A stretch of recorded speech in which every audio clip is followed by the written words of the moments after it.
Apacentando Moisés a las ovejas de Jetro, su suegro, sacerdote de Madián, llevó las ovejas a través del desierto y llegó hasta Horeb, monte de Dios, y se le apareció el ángel de Jehová en una llama de fuego en medio de una zarza. Y él miró y vio que la zarza ardía en fuego y la zarza no se consumía. Entonces Moisés dijo: iré yo ahora y veré esta grande visión. ¿Por qué causa la zarza no se quema? Viendo Jehová que él iba a ver, lo llamó de en medio de la zarza y dijo: Moisés, Moisés. Y él respondió: he aquí. Y dijo: quítame la esponja, por favor. La esponja, por favor. Quítale la esponja.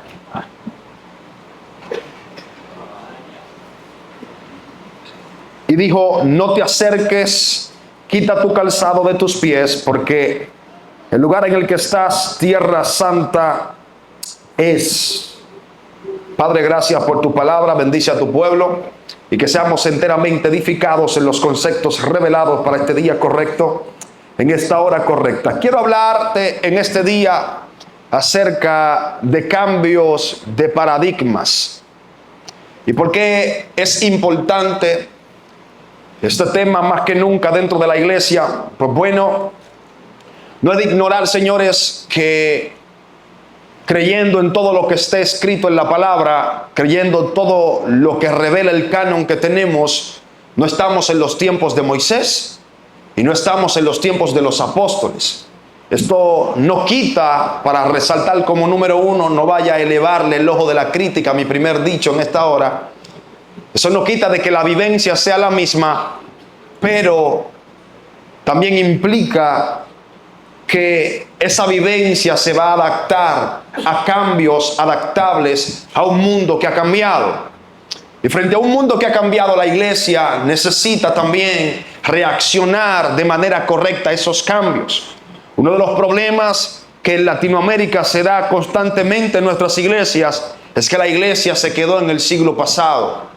Y cuando la iglesia se queda en el siglo pasado y no está dispuesta a experimentar cambios sociales, pues la iglesia no tiene impacto de manera directa.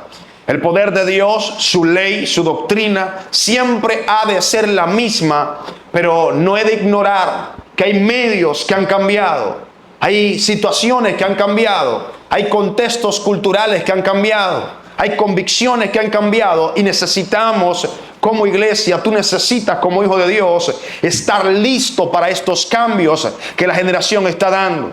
Ahora mismo comentaba con el hermano del sonido y le decía que estamos en una generación que verdaderamente está muy acelerada en los cambios. Y no te puedes quedar como hijo de Dios estancado a la década pasada. Lo peor que le puede pasar a una generación es que vive en el siglo XXI con la mentalidad del siglo XVII. No puede vivir con esa mentalidad porque las cosas están sufriendo cambios.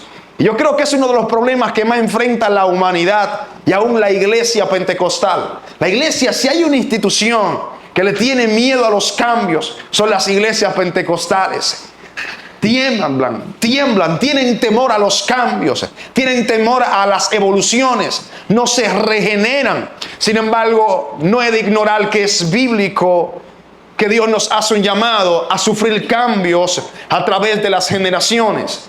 No sé si usted visualizaría un Cristo el día de hoy que usaría sandalias y usaría batola. Bueno, si esa es su convicción del Cristo, déjeme decirle que el Cristo que usted pudiera tener el día de hoy pudiera también usar pantalones y una gorra, cualquiera de esas que se usan.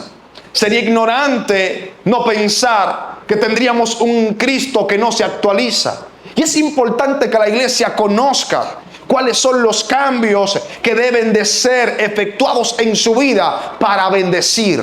Necesitamos exponernos a los cambios que bendicen. Necesitamos exponernos a los cambios que transforman.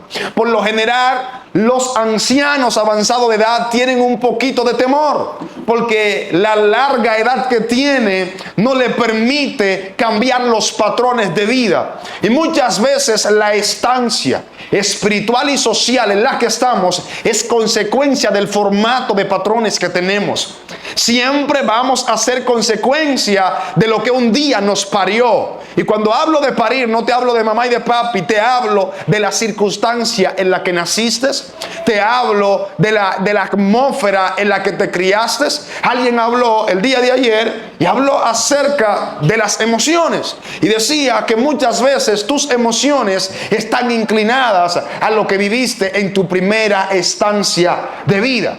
Pero ¿qué sería un error? Que tengas mucha edad y no te actualices a los tiempos. Creo que una de las cosas que más me ha impactado en la vida es que yo tenía un amigo ateo, muy ateo. De hecho, no quería saber nada de Dios y siempre me aconsejaba de cómo vivir la vida. Un señor como de 70, 80 años.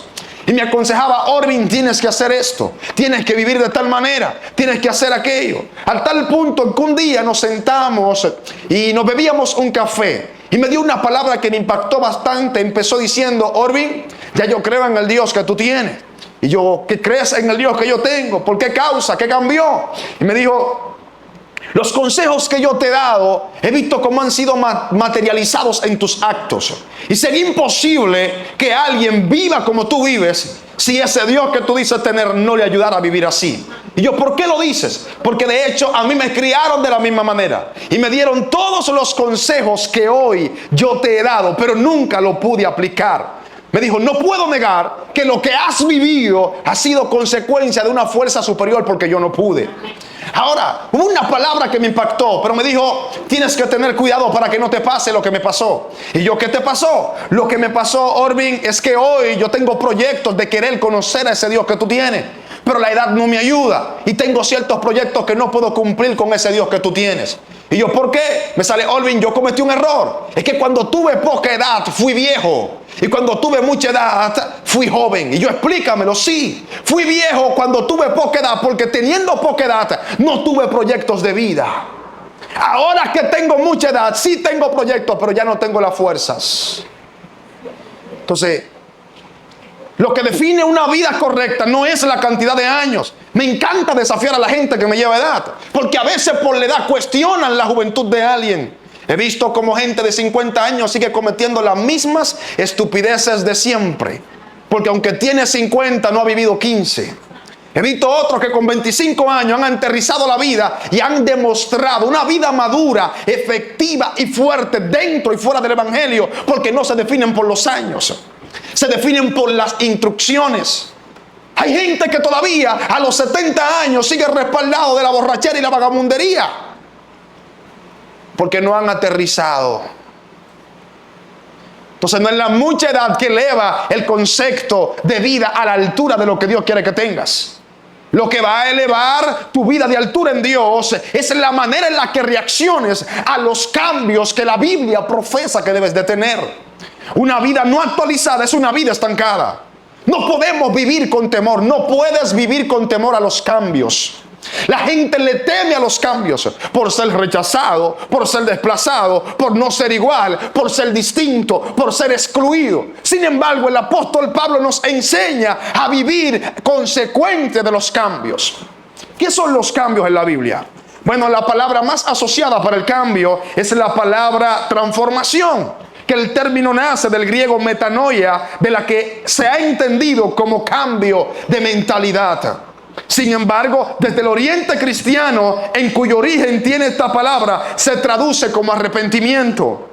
No es de dudar que la llave del reino de los cielos es el arrepentimiento. Cuando miras el contexto bíblico de lo que significa cambio de mentalidad o un cambio, la Biblia hace referencia a un dolor profundo en el corazón por haber vivido mal o haber hecho lo malo. Pero quiero que tengas un concepto muy claro. En muchas ocasiones no necesariamente se vivió haciendo lo malo, pero se vivió de manera incorrecta. Te lo voy a repetir. En ocasiones, una persona no necesariamente vivió haciendo lo malo, pero sí quizás vivió de manera incorrecta. Entonces, no es justificable pensar que nunca he hecho lo malo, me justifica una vida correcta. De hecho, hay un texto muy parecido en la Biblia que la gente predica. Hay caminos que al hombre le parecen derechos y al final es camino de muerte. Todo el mundo se lo predica a los inconversos. Pero eso no es para los inconversos. De hecho, es para los religiosos. Porque lo escribe Salomón. ¿Y a quién? A judíos. a los religiosos. Entonces, ¿qué Salomón enseña? Te lo voy a explicar de una manera sencilla. Si hay caminos derechos que parecen de muerto, ¿cómo pueden ser de muerte? Bueno, yo venía en un bus desde Quito hasta acá Esmeralda, y en algunos lugares existían unas buenas rectas en las calles. ¿Sabe qué es vivir en camino? ¿Sabes lo que es vivir en un camino incorrecto, aunque se parezca derecho? Bueno, que yo pudiera venir en el autobús, o el chofer pudiera venir en la recta pero en vía contraria, estaría en camino recto pero en vía contraria, se va a matar frente al primer obstáculo que encuentre en el camino. Entonces no es vivir en línea recta, es vivir de manera correcta. Hay gente que está en rectitud pero están en vía contraria.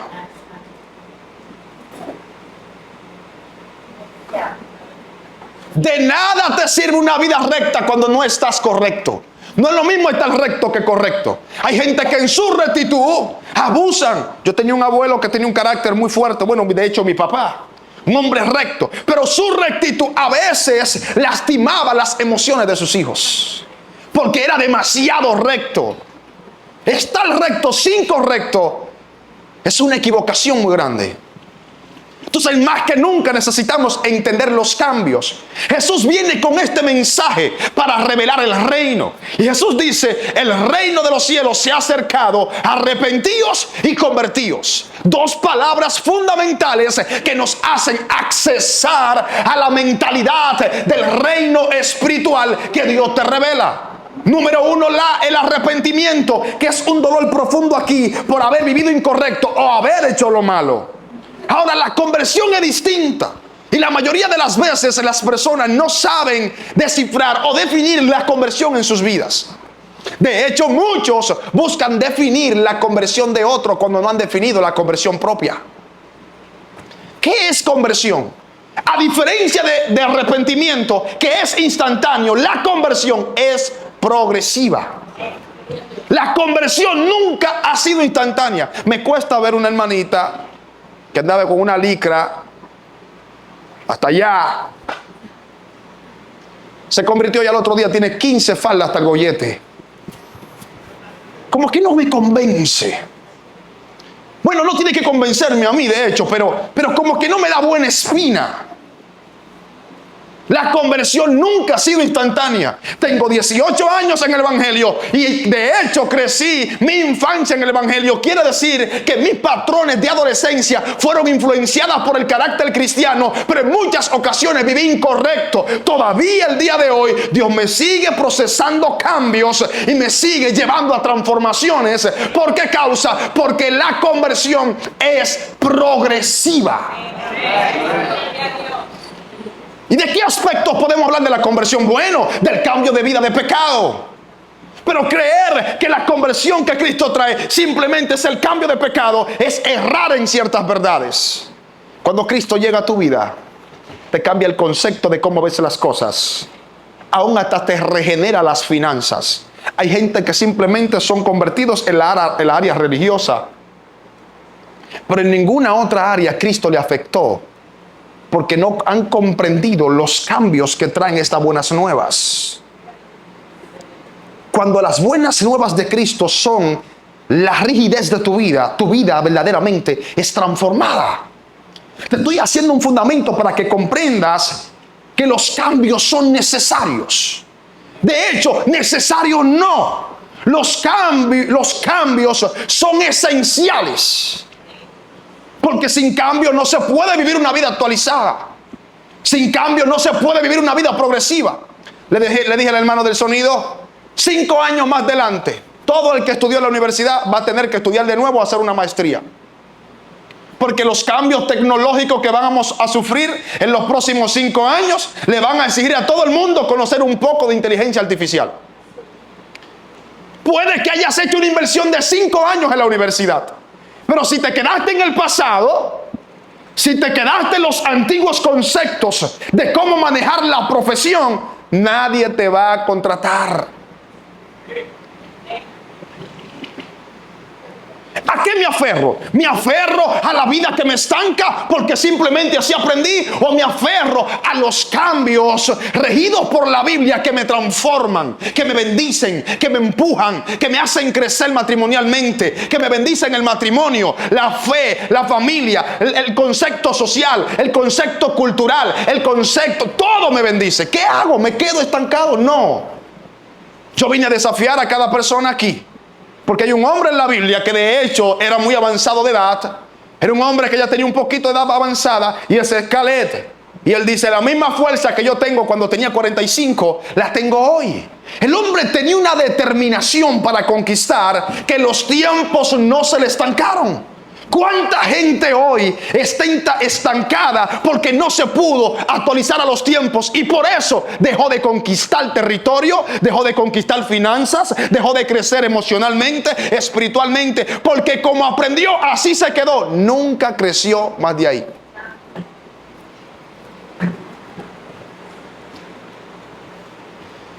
Ya los matrimonios de hoy no se manejan como los de antes. Yo respeto toda la ideología de nuestros ancianos y amo mucho a los ancianos. De hecho, empecé dándote una historia de algo que me pasó con un señor. Bastante aferrado que soy a los ancianos. Pero no busquen encajarle las ideologías ancianitos a una jovencita de 20 años de ahora. Porque ya no comprenden sus conceptos antiguos de vida. Muchas veces la medicina que intentamos aplicar a ciertos conceptos no hacen efecto porque ya la gente sufre otro tipo de enfermedad.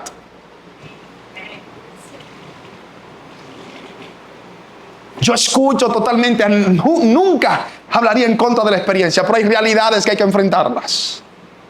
Hay realidades que hay que asumirlas. Hay paradigmas que hay que cambiarlos. Entonces, muchas veces los cristianos tienen miedo.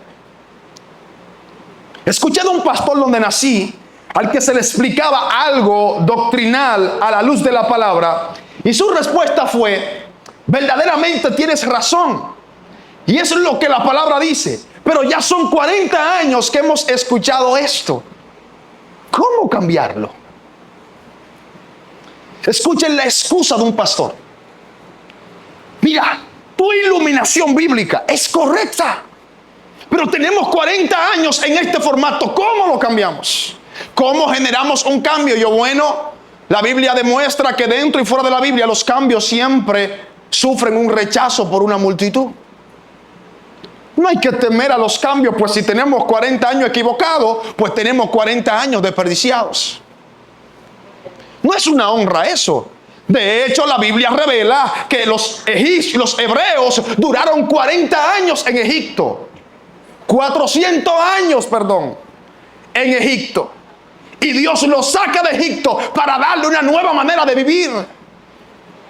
Cuando tú analizas las 613 leyes que están en el Pentateuco, te vas a dar cuenta que cada ley establecida por Dios, eso de que no comían cerdos, de que no comían ciertas cosas, no consumían lo otro, todo eso implicaba confrontar ciertos patrones que el pueblo hebreo se incorporó en sí mismo dentro de la ciudad egipcia. Todo lo que vas a ver, de hecho, no quiero irme muy profundo, pero cuando analizas el templo de los hebreos, no hay mucha diferencia con el templo egipcio. Si investigas un poco de contexto cultural judío, te vas a dar cuenta que el primer pueblo, los egipcios fueron primero que los hebreos, porque Abraham descendió a Egipto cuando ya Egipto era una nación. Y Abraham no era hebreo, no era judío, era hebreo. Y vas a encontrar que el templo egipcio es más antiguo que el hebreo. Y cuando haces una comparativa te vas a dar cuenta que casi es lo mismo. Eso quiere decir que Dios le llevó un cambio en el templo nuevo que hizo Moisés, o que hizo Salomón, pero casi todo lo que estaba ahí estaba familiarizado con lo que ellos habían aprendido, solo con nuevos cambios. ¿Sabe por qué el pueblo hebreo no progresó? Aunque tenía un plan perfecto, el mejor profeta, el mejor hombre de Dios. Porque siguió teniendo el formato egipcio cuando Dios quiso que tuvieran un formato hebreo. Te pregunto, ¿eran religiosos? Claro que lo eran. Vamos a parafrasearlo, a llevarlo a una metáfora. ¿Eran cristianos? Lo eran. ¿No era que en ese tiempo existía el evangelio? ¿Eran evangélicos? Lo eran, sí, pero estaban encerrados y encarcelados, presos de los patrones de una vida que no le dejaba crecer ni ver el futuro que Dios le daba. Era por eso que cada vez que veían una escasez decían: ¿por qué nos traíste al desierto? Nos conviene mejor morir en Egipto. Hay gente que no está dispuesta a renunciar a los patrones que le estancan el espíritu y la fe. Vine a desafiarte de parte de Dios. Los cambios en tu vida son necesarios. La transformación es necesaria y tienes que adaptarte a los tiempos del Espíritu para cada temporada. Debes renovar. Me impresiona conversar con el apóstol de la casa, porque solamente tiene años. Es más actualizado que cualquiera aquí. Dice que muchas personas quizás no están dispuestas a resistir una mentalidad joven de una persona que tiene mucha edad. Pero cuando te das el lujo de aprender, te lo digo, hay jovencitos que tienen 15 que ni siquiera han nacido, porque están presos de conceptos erróneos que no lo dejan vivir una juventud correcta. Los cambios son necesarios. Malaquías revela que hubo un silencio de 400 años. Y viene Juan el Bautista desde el desierto: arrepentíos y convertíos, porque el reino de los cielos se ha acercado. 400 años de silencio. ¿Cómo tú concibes un cambio de mentalidad a un pueblo que duró 400 años bajo un estándar de vida? ¿Cómo cambiar el sistema religioso de 400 años? ¿Cómo cambiarlo? Yo me atrevo a decir que hay ciertos cambios que van a venir manifiestos del reino, pero que lamentablemente no todos lo van a poder aprovechar. ¿Y sabe a quién le viene a quién le viene Juan el Bautista? No le vino a los inconversos, porque los que creen que el arrepentimiento y el cambio de mentalidad es para los inconversos en ocasiones. No, en ocasiones es para los que están dentro. Porque de hecho, los que le hacen resistencia al nuevo formato del reino de Jesús no eran inconversos, eran maestros de la ley. De hecho, los que conocían el formato de la ley, los que suponían tener la verdad, pero la verdad le estancó la vida espiritual. Tenemos que entender que más que nunca los cambios son necesarios. La Biblia nos revela una historia, Juan capítulo 3, de un señor muy influyente entre los judíos, llamado Nicodemo, y dice que Nicodemo era principal entre los judíos.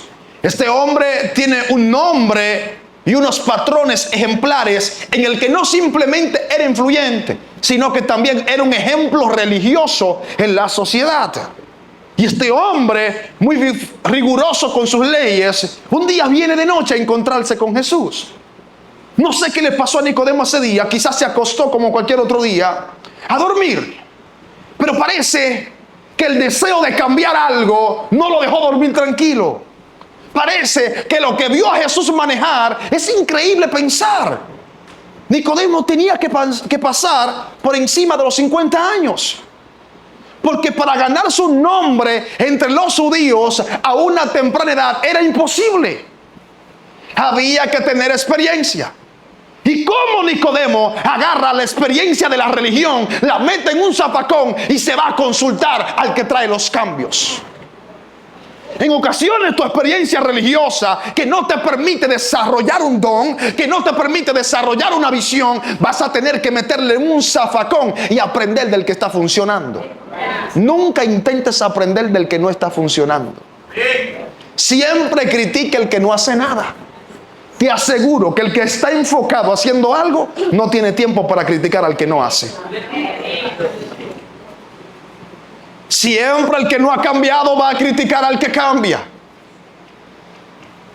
Siempre el que no sufre una transformación va a encontrarse una anomalía entre los que manifiestan una transformación. Es anormal ver a alguien distinto. Nicodemo agarra la experiencia, agarra el cargo político, agarra el cargo religioso, lo mete en un zafacón y se va a consultar. Consulta la razón. En ocasiones hay que consultar la razón, que muchas veces ni siquiera es razón, es el mismo espíritu que te está despertando curiosidades. Una vida sin cuestiones no sirve. ¿Cómo podrías vivir una vida sin cuestiones, sin preguntas? ¿Cómo es posible vivir una vida sin preguntarse por qué estoy aquí? ¿Qué tanto he crecido estos últimos 5 años? ¿Qué tanto he avanzado? ¿Qué tanto Dios me ha respaldado?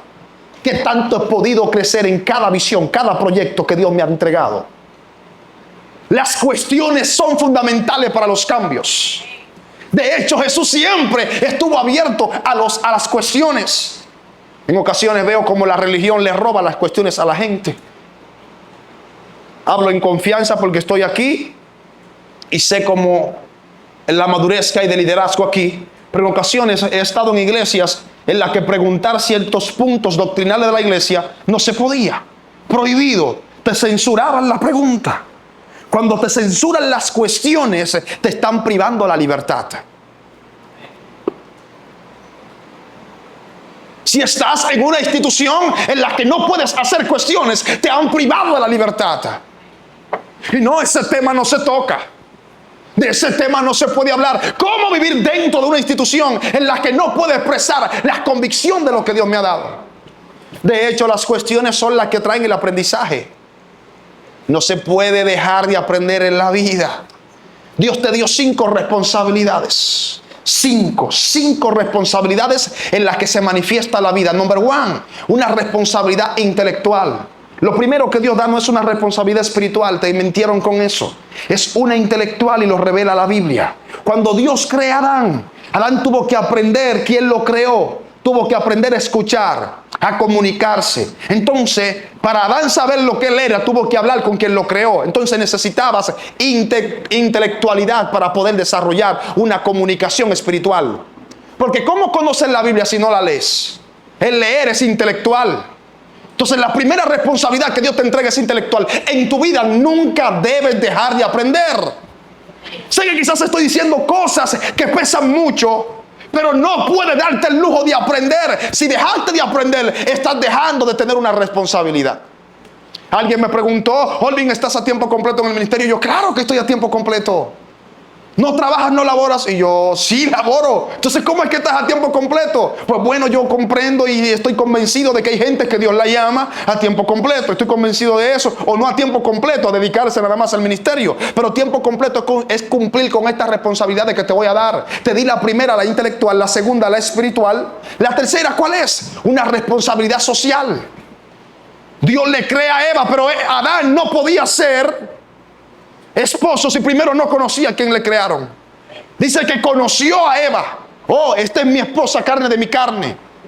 Primero fue amigo antes de ser esposo. Nadie se casa con el que no conoce. Cuarta responsabilidad, familiar o matrimonial. Ahí donde Adán forma una familia. Y quinta responsabilidad, una responsabilidad cultural, que el tener una responsabilidad intelectual, el tener una espiritual, una social y una matrimonial crea una cultura. Estos son los conceptos que definen la vida. Y si pierdes la responsabilidad, yo siempre lo he dicho, no se puede dejar de ser padre para ser evangélico. No se puede dejar de ser hijo para ser evangélico. No se puede dejar de laborar para ser evangélico. No se puede dejar de estudiar para ser evangélico. Dios nunca estableció eso en la Biblia. De hecho, Jesús no inició su ministerio hasta los 30 años y Él es Jesús. Si Él fue el dueño, ¿por qué tú, que apenas estás empezando en la vida, te quieres desresponsabilizar de todas aquellas cosas que te van a definir la vida? Ahora te pregunto, ¿qué Jesús hacía antes de los 30 años?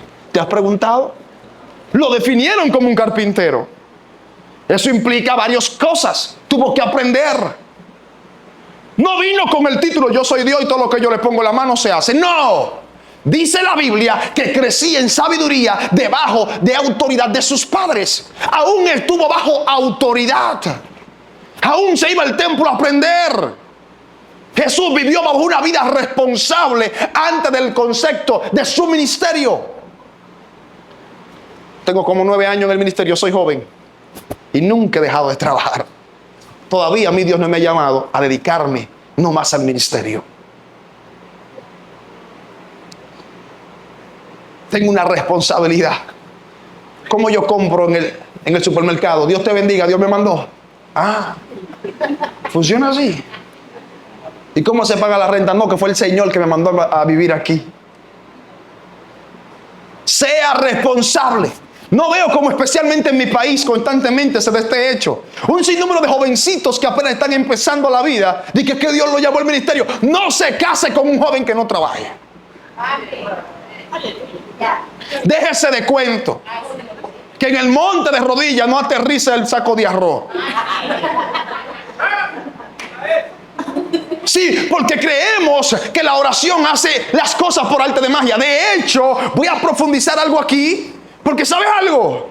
Una de las cosas que define el Shemat, que es la principal oración de los judíos, dice que el Shemat, la oración, es una introspección que se da entre la criatura y el Creador, como un hijo o un padre. ¿Sabes qué es una introspección? Buscar hacia adentro. Es por eso que una de las partes principales, o la primera parte del Shemat dice: el Señor uno es, a Él oíd, y luego ejecutan sus oraciones. ¿Sabe por qué? Porque lo primero que Dios te pide no es la boca para orar. Lo primero que Dios te pide es el oído. Lo primero que Dios te pide es una introspección, porque cuando hay introspección hay cambio de posición. Dios, aleluya. Es que tú viniste a buscar un carro de rodillas. Señor, yo necesito un carro. Y cuando comienzas a hacer la introspección hacia adentro, te encuentras que quieres el carro porque viste a la hermanita Marta andar en un carro y lo quieres para competir. Es ahí donde Dios te cambia la oración. No necesitas pedir por competencia, necesitas pedir por necesidad. Y yo no respondo los caprichos de la competencia del ser humano, ni la competitividad de alguien que carece de madurez.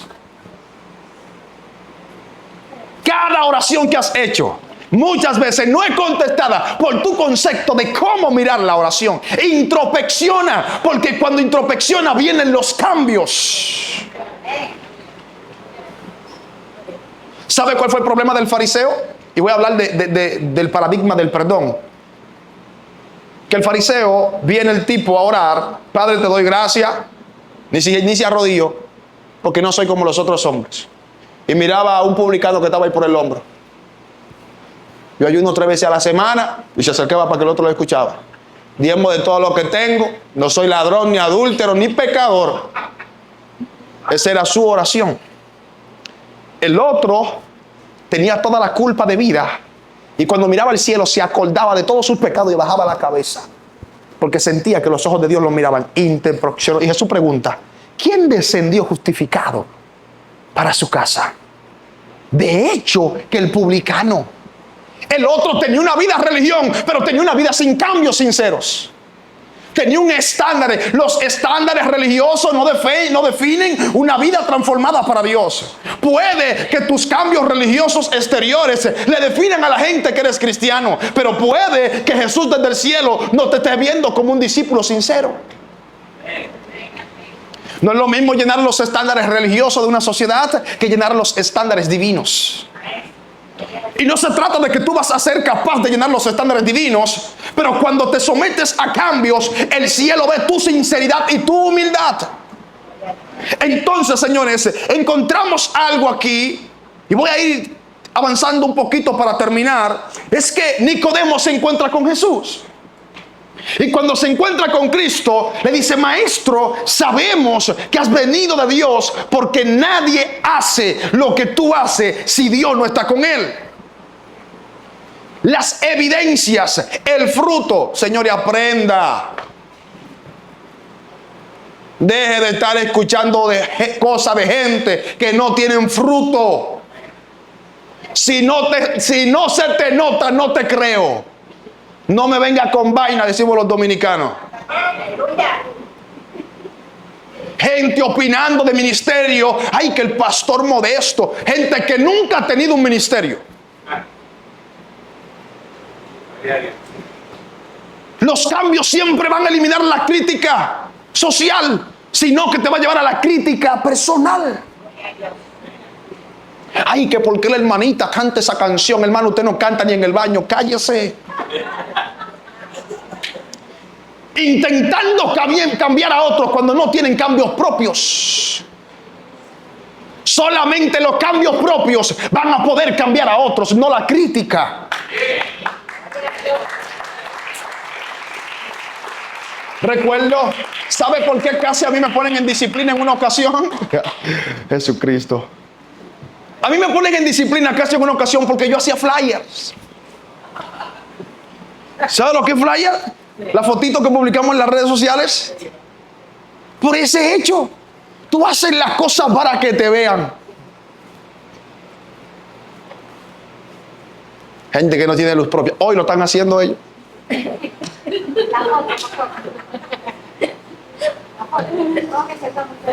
No están acostumbrados a vivir los cambios, pero cuando el siglo no le permite vivir en este siglo estancado, va a llegar un día en el que el siglo lo va a exigir tanto que a todo el que no se actualice lo va a desplazar hacia atrás y lo va a aislar. Y no va a ser culpa de Dios, no va a ser culpa de la visión, va a ser culpa de tu responsabilidad. Y Nicodemo se encuentra con Jesús. Sabemos que lo que haces me demuestra quién eres. Si yo veo que tienes un fruto que se puede parecer a algo que yo puedo conseguir o me admiro, te voy a seguir todos los días, lo bueno que tengas. Señores, no critique a nadie. Yo veo un sinnúmero en Latinoamérica. Mire, fui a Guatemala y este video va a salir, pero Dios bendiga a los guatemaltecos. Pero la misma gente criticando a Carl Luna y criticando a predicadores. No se dé ese lujo nunca. Nunca se dé ese lujo, que no es bíblico. David nunca criticó a Saúl sabiendo que era un ungido endemoniado. Nunca se dio el lujo de cuestionar aquellas cosas que él no entendía. ¡Ay de mí si levanto la mano contra el ungido! No se critica lo que no se entiende. Y aún si lo entendiera, tampoco se critica. Y yo vi eso, qué barbaridad. Lo que para ellos es una deshonra, para mí una honra, que soy de otro país. Y mientras otros miran ciertas cosas de ti, te voy a decir algo. La gente siempre va a tener diferente versión para cada quien. Se lo aseguro. Un hijo mató a un muchacho, para ese muchacho es un asesino, pero para un padre sigue siendo un hijo y se le manifiesta como hijo.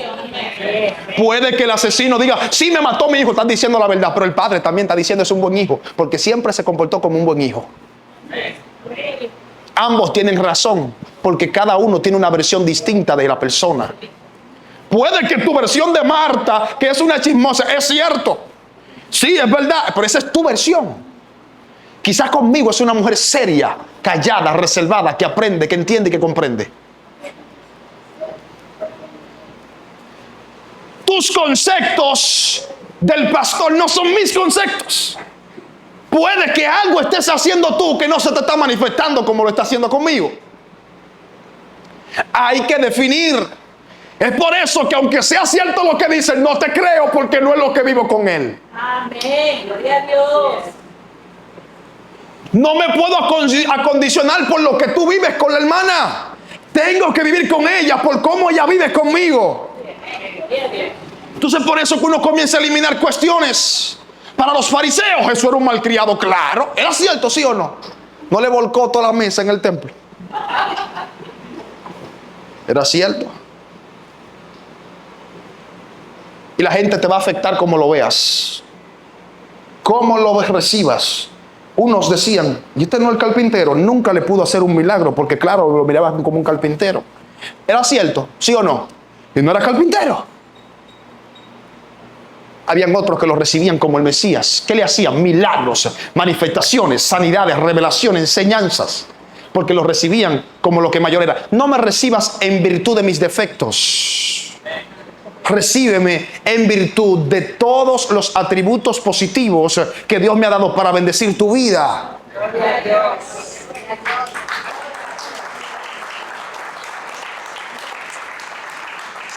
Jesús le dice, nadie puede ver el reino si no ha nacido de nuevo. El término ver en el versículo 3 es el término apocalipsis, del griego apocalipsis, que significa revelación, quitar el velo. Jesús está diciendo, nadie puede ver el reino si no le han quitado el velo. Hay gente que aunque traten de explicarle la nueva visión que Dios entregó a la casa, no la van a comprender porque no se le ha quitado el velo. Esto quiere decir que Jesús le está diciendo, o es decir, que Jesús le dice a Nicodemo, todo lo que has visto del reino ha sido consecuencia de que el velo te lo están quitando. Es por eso que el apóstol dice, no andamos por vista, andamos por fe. Los conceptos de la vista siempre van a detener los conceptos de la fe. Cada vez que tu vida sea regida por lo que ves, no vas a sufrir cambios. Tus paradigmas serán los mismos porque estás mirando lo que tus ojos ven. Cuando caminas bajo la guianza de la fe, vas a ver cosas que nadie vio. Vas a tener conceptos que nadie vio. Un tipo lo mandan para África, allá, y lo mandan a poner una tienda de tenis. Y cuando llega a la ciudad, ve a todo el mundo andando descalzo, regresa para Estados Unidos. Ahí no se puede vender ni un solo tenis, todo el mundo anda descalzo. Mandan a otro, cuando el tipo llega, ve a todo el mundo descalzo y dice, wow, aquí vamos a vender tenis en cantidad. Todo el mundo está descalzo. La misma historia, perspectiva y visiones distintas. ¿Cómo ves el evangelio que estás viviendo? ¿Cómo miras el matrimonio? En ocasiones podemos estar viviendo lo mismo, pero no tenemos la misma conclusión. Porque tú tienes vista, pero yo tengo visión. No es lo mismo tener vista que tener visión. Hay gente que tiene su vista 120, como decimos. Hay otros que ya no pueden ver, pero tienen más visión que cualquiera. Tienen más proyectos. Y Jesús le dice, nadie lo puede ver si no es por revelación. Ahora, la próxima instancia, Jesús le dice, nadie que nace de agua y de espíritu puede entrar. Ahorita le dijo, nadie puede ver. ¿Por qué ahora le dice, nadie puede entrar? Siempre he dicho esto. La gente piensa que el reino de los cielos se va a entrar el día que se muera. Te equivocaste. Si esperaste entrar al reino el día que te mueras, no vas a entrar al cielo. Porque el reino de los cielos no se entra después de la muerte. De hecho, se entra estando en vida. No, usted no lo entendió. El reino de los cielos no es para vivirlo después de la tumba. Es para vivirlo hoy en carne propia. Cuando comiences a vivir el reino estando en carne, vas a disfrutar de los privilegios, de los recursos, de los conceptos, de los cambios y de las bendiciones del reino aquí y ahora. Las bendiciones del reino no podemos esperar el cielo. ¿De qué serviría una vida bendecida después de la muerte? ¿De qué serviría una vida bendecida después de la muerte? Dios no te bendijo después de la muerte. De hecho, eres bendecido ahora. Necesitas asumir los cambios que traen esas bendiciones. Y le voy a decir algo. ¿Sabe que hay bendiciones que necesitan cambios para poder manifestarse? Estás pidiendo un carro. Papi, dame un carro que lo necesito para llevar a los niños a la escuela y para llegar a mi trabajo. Ok. Mucha gente cree que va a aparecer por arte de magia como una varita mágica. ¡Ah, me apareció en el garaje el carro! Así no funciona. Quieres un carro nuevo, pero estás llegando de último al trabajo. Y el primero que te vas. Y el Señor pensó, está bien, te voy a dar el carro, déjame hacerte un aumento en el trabajo, pero ¿cómo te lo hago? Si eres el primero que te va y el último que llega. Hay materialización del reino que necesitan acciones terrenales. Una acción va a llevar una reacción del cielo. Voy terminando. Los paradigmas, para cambiar los paradigmas, necesitamos cambiar la mente. El paradigmas es la teoría o conjunto de teorías cuyo núcleo se centra, se acepta sin cuestión. No me gustó esta definición. Y aprenda algo. A veces vas a tener una información correcta del diccionario, de todo, pero no necesariamente hay que vivir así. Porque automáticamente me dijo que el paradigma es lo que se acepta sin cuestión. Me di cuenta que eso que está definiendo como paradigma es incorrecto. Porque ¿cómo vivir dentro de un sistema que no tiene cuestiones? Ahora, nos suministra la base y el modelo para resolver los problemas y avanzar el conocimiento. Es necesario cuestionar todo lo que no me deja avanzar, aunque sea un paradigma. Es necesario cuestionar todo lo que no me permite cambiar el matrimonio. ¿Quieres cambiar tu relación con tu esposa? Cambia el trato. ¿Quieres cambiar tu relación con los hijos? Cambia el trato con los hijos. ¿Quieres cambiar el sueldo que tienes? Aumenta tu eficiencia. Queremos cambios sin acciones. No existen. Todos los cambios, nada sucede en la vida por accidente. De hecho, hasta los hijos, alguien dice, ay, que fue un accidente, esa noche fue que me acosté. Sí, te rebalaste en la calle y te acostaste con la mujer ahí, ¿verdad? Caíste en la cama. No, que fue un accidente. ¡Qué barbaridad! Un accidente por poco y la mata. Así no funciona. Los accidentes dejan pérdidas. Las acciones con propósito dejan fruto. Necesitas acciones con propósito en este 2025. Necesitas cambiar la manera de pensar. Yo siempre estoy mirando en qué me he estancado un poco. Siempre estoy observando en qué se ha detenido mi crecimiento un poquito para revolucionar esa área. Cada área de tu vida estancada va a necesitar una revolución nueva. Jesús nunca se cerró a la cuestión, vuelvo y repito. Es importante entender esto. ¿Sabe algo? El apóstol nos los deja específico. Romanos capítulo 12, verso 2 nos dice: no os conforméis a este siglo. ¿Sabe qué significa el término conformar? Molden. ¿Y sabe qué es un molden? El término molden es el término imagen. Y la imagen es el término selén, que nace del griego, que significa ser como. Es por eso que la gente no ha entendido el Salmo 91, que dice: el que habita al abrigo del Altísimo morará bajo la sombra del Omnipotente.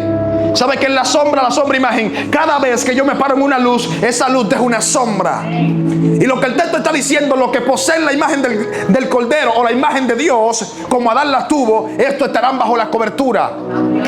Pero ¿sabe algo?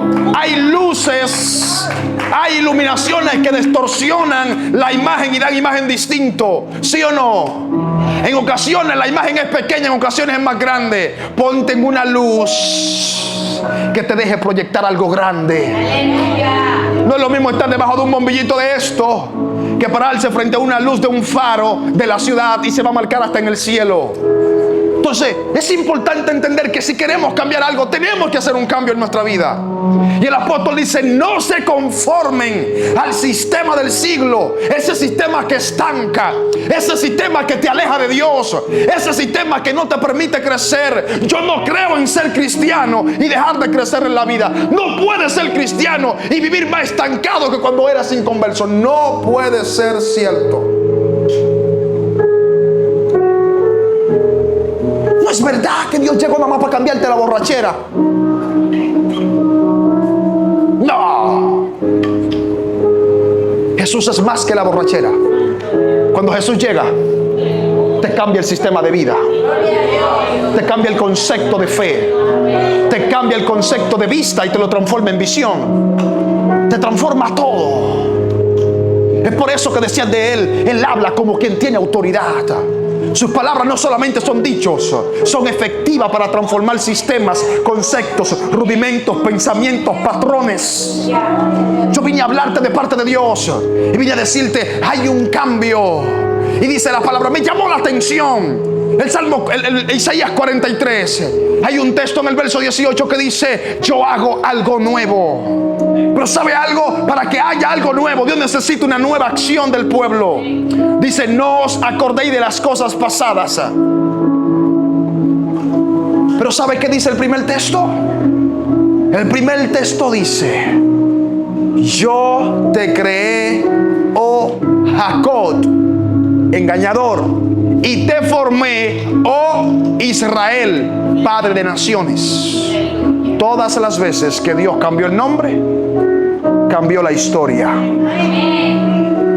Porque es imposible una gloria nueva con un formato viejo. Es imposible un matrimonio nuevo con un formato antiguo. Es imposible una nueva familia más fuerte con conceptos errados y caducados. Si los conceptos caducaron, cambia, actualízalos. La Biblia nos enseña que tenemos la vida, que tenemos que actualizarnos. Y las actualizaciones traen nuevos funcionamientos. La vida es como un celular. Un celular, mientras va pasando el tiempo, más aplicaciones van recibiendo. Porque más aplicaciones se crean. Pero cada vez que vienen más aplicaciones, el teléfono necesita una actualización para esas aplicaciones. Si te quieres llenar de aplicaciones nuevas, y hablo metafóricamente hablando, vas a necesitar actualizar el sistema. No puede un software de dormir resolver los problemas que enfrentan las empresas del 2015 al 2020. No lo pueden hacer. Cada proyecto nuevo, cada sistema nuevo necesita una actualización. Actualiza tu sistema religioso. Debes de crecer. Debes de avanzar. Hay cosas que se van a romper en el mundo espiritual, no por una palabra profética, no por una oración. Moisés quería venir con el formato de siempre, orar para que las cosas sucedan. Y Dios le dice: hey papi, párate de ahí. ¿Qué es lo que vas a hacer? Usa la vara. Hay mucha gente que Dios le está diciendo lo mismo. Deja de estar orando por la casa y métele un poquito de esfuerzo al trabajo con inteligencia. Deja de estar orando por el solar y busca un proyecto, levanta una empresa, haz algo, usa lo que te di. Usa esa mente ingeniosa para levantar algo. En ocasiones Dios te va a robar la oración y te la va a cancelar. Y te lo va a decir: la oración ahora no funciona, funcionan las acciones. Y no se te olvide que Dios le dice a Moisés: ¿qué tienes en tu mano? Dios siempre te va a usar con lo que tengas en las manos. Si tienes un sistema, pues Dios te va a usar con eso.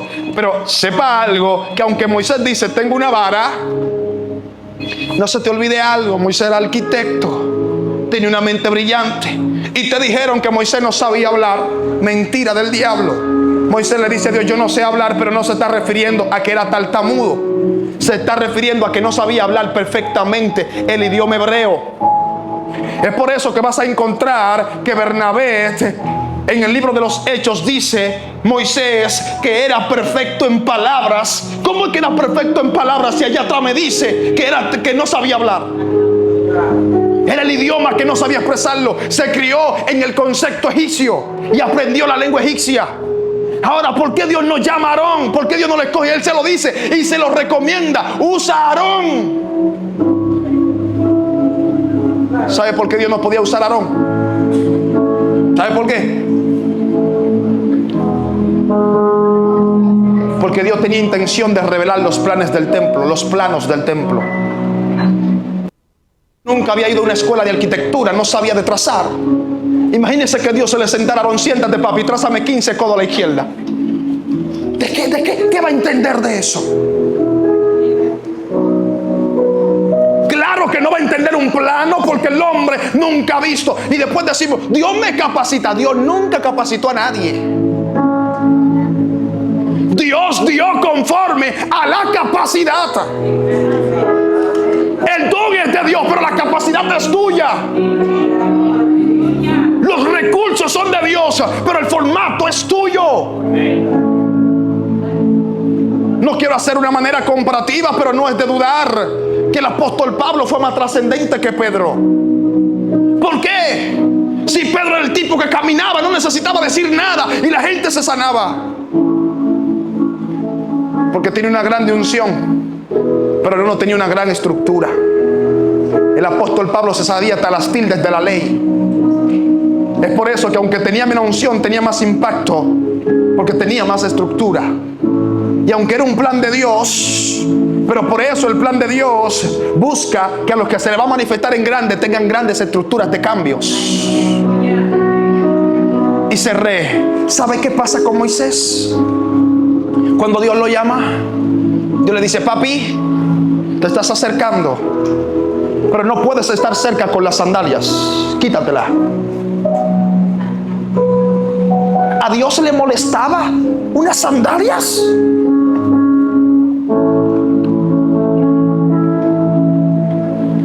¿A poco a Dios le molestaba unas simples sandalias? No he de dudar que hay algo material aquí, pero sepas que esto es más metafórico que otra cosa. Y hay un mensaje, porque las sandalias simbolizan visión. Todo el que camina con los pies son lo que te mueven, son las visiones que te mueven. Y en el antiguo mundo, especialmente en Madián, los calzados eran simbolismo de destino. Y Dios le dice: quítate las sandalias, porque no puedes andar en un formato errado frente a una gloria actualizada. Necesitas cambiar el formato madianita para que entres en el formato de la gloria. Bájate de las opiniones caducidas del antiguo Egipto. Y Dios le quitó convicciones erróneas para llevarlo a convicciones reales. Nadie escuchará mi voz ni creerán. Esa era la convicción humana, porque la gente mirará mi pasado. Móntate en la convicción de reformar tus paradigmas para que comprendas cuál es la realidad de lo que voy a hacer contigo. Y no hay de ignorar que las mujeres en ocasiones se ponen en unos tacos, y no quiero ofenderlas, sabe que se ven hermosas, pero andan, se ponen unos tacos para andar en una altura no propia.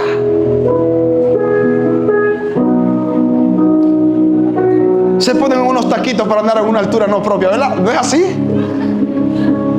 Ay, que me veo más paradita, más elegante.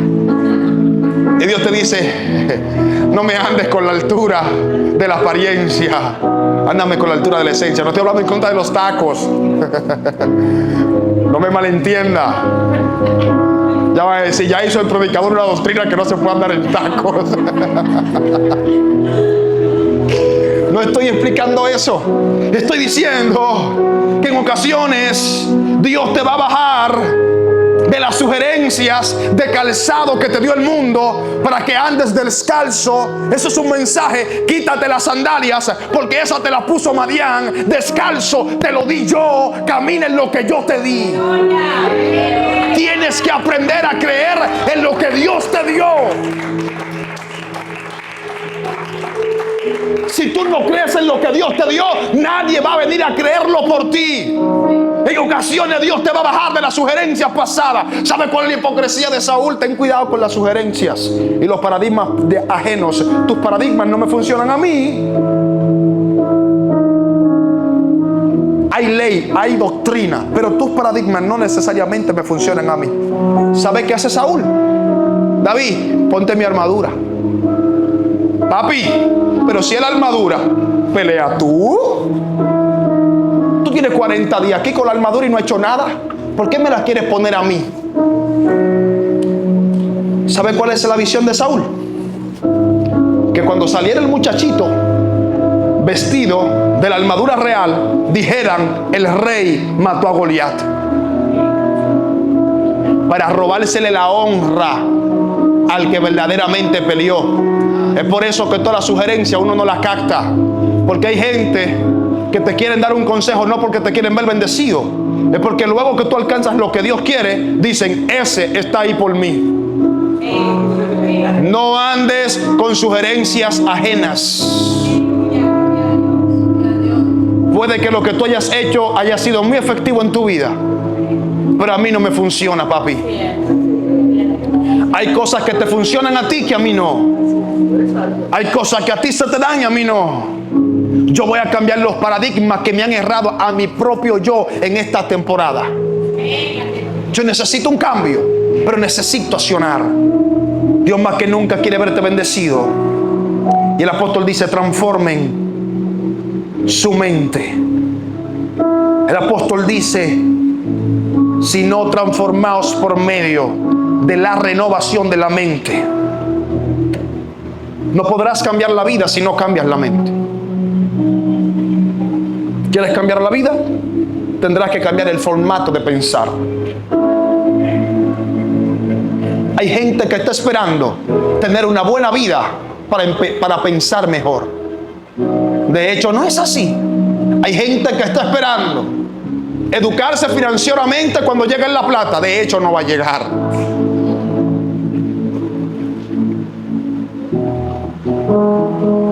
Voy a sacar la licencia después que tenga el carro. Por eso nunca te va a llegar. Porque el día que te lo quieran dar gratis no vas a saber manejarlo. No son las abundancias que traen educación financiera. Son la educación financiera que traen grandes finanzas. De la misma manera, no son las grandes bendiciones que traen un buen carácter. Es un buen carácter que traen las grandes bendiciones.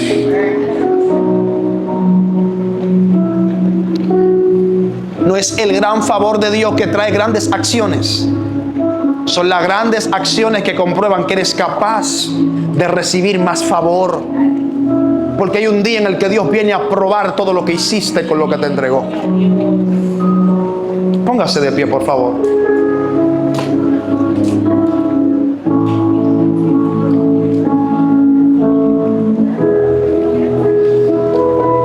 En este día quiero desafiarte a un cambio de mentalidad. Y esta es la introducción a todo el aspecto de cambios que vamos a hablar. Yo no quisiera que te quedes. No quisiera que te quedes porque sé que vas a ser bendecido. En la próxima ocasión quiero compartir acerca del paradigma del amor, o los paradigmas que tenemos para amar a la gente. Dice la palabra, y lo voy a compartir más adelante, que Jesús dijo: oísteis que aborreceréis a vuestros enemigos, mas yo os digo que amen a vuestros enemigos. Le cambió el paradigma, el sistema. Y quiero hablar del paradigma del perdón, porque en muchas ocasiones nuestro sistema humano religioso no nos permite perdonar a la gente. Los cambios son necesarios, señores. No siga viviendo en la misma estancia todos los años. No se quede sin crecer. Una vida fructífera se define por el fruto en aumento año por año. Y Jesús dijo: yo os he dicho esta palabra para que en mí llevéis mucho fruto. Dios te va a aumentar en fruto. Y quiero orar. Hoy no voy a ministrar. Quiero que te vayas con esta palabra. Quiero que la abraces y te bendigas la vida. Pero no puede funcionar esta palabra si la asumes como el buen mensaje que dio el muchachito. No, tienes que asumir cambios. Cambia tu administración de vida. Cambia tu administración de fe. Maneja mejor el dinero. Maneja mejor los tiempos. Organízate. Ten horarios. No le faltes a Dios porque ya no más, porque se dio. Agenda y agenda. ¿Quieres organizar? ¿Quieres tener una vida ordenada? Pues empieza a organizarla. Sé puntual y responsable. Padre, yo bendigo la vida de la casa. Hoy es el comienzo y el detonante de lo que tú me traíste a diseñar, a fundamentar, a plantar y a sembrar sobre tus hijos. Yo te pido, Padre mío, que tú bendigas la vida de cada cabeza que hay en esta casa, hombre o mujer que dirigen familias, hombre o mujer que dirigen ministerios. Yo los bendigo, Señor. Alístalo para los cambios, alístalo para la reforma, alístalo para la transformación, alístalo para las nuevas cosas que tú traes. Cámbiale la vida, Señor. Una nueva manera de entender las cosas necesitará un nuevo concepto de vida. Que esta palabra lo haga centrarse a los cambios proféticos de tu palabra. No a los cambios humanos que yo quiera traer, sino a los cambios que tu palabra revela. Que esta iglesia sea una iglesia de evolución, de crecimiento, de transformación y de impartición. Dale una vida admirable. En el nombre de Jesús, bendigo la vida de esta casa. Se rompen cadenas y declaramos cielos abiertos. En el nombre de Jesús. Dios te bendiga. Dios te guarde. Hoy debes descender a tu casa. ¿En cuántas áreas necesita un cambio? No tienes que comentarlo con nadie. No tienes que hablarlo con nadie. Ve todo el camino sin hablar, si ni siquiera quieres, y ve pensando en qué necesito ser transformado. Quiero que sepas que hay cosas que te están produciendo un 95, todavía falta. Si necesitas un cambio ahí para llevarlo al 100, llévalo, que de eso se trata. Tenga ambición sana. Una sana ambición es querer siempre dar el 100. Una sana ambición no es querer sacarle al otro lo que tiene, no. Una sana ambición es querer siempre dar más de lo que estoy dando. Así que espero verte bendecido y que te puedas parar en el espejo y decir, verdaderamente he cambiado.